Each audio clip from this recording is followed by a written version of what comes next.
देहूत मुख्यमंत्री फडणवीस बोलत असताना बाजूला ड्रोन पडलेला आहे। ड्रोन पोलिसांनी आता जप्त केला आणि ड्रोन पडल्याने आता त्या परिसरात एकच गोंधळ उडालेला आहे। देहू परिसरात ड्रोनने दृश्य घेतली जातात, विविध दृश्य चित्रित केली जातात आणि तो जो ड्रोन आहे तो देवेंद्र फडणवीस बोलत असताना शेजारी पडला। मात्र तो ड्रोन जो आहे तो आता तिथे उपस्थित पोलीस सुरक्षा रक्षकांनी जप्त केलेला आहे। आताची अत्यंत महत्त्वाची बातमी येते देहूतून।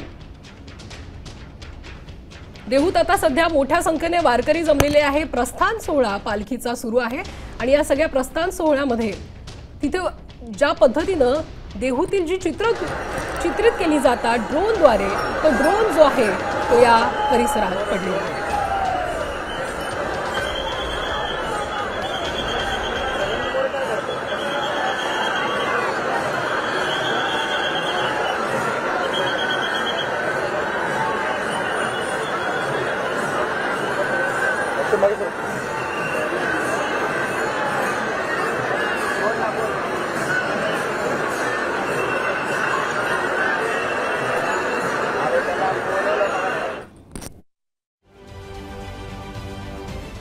महाराष्ट्रातील सर्व बातम्यांचे विश्वासार्ह व्यासपीठ,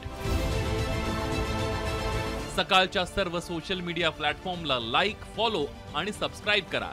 तसंच सर्व नोटिफिकेशनसाठी बेल आयकॉन प्रेस करायला विसरू नका।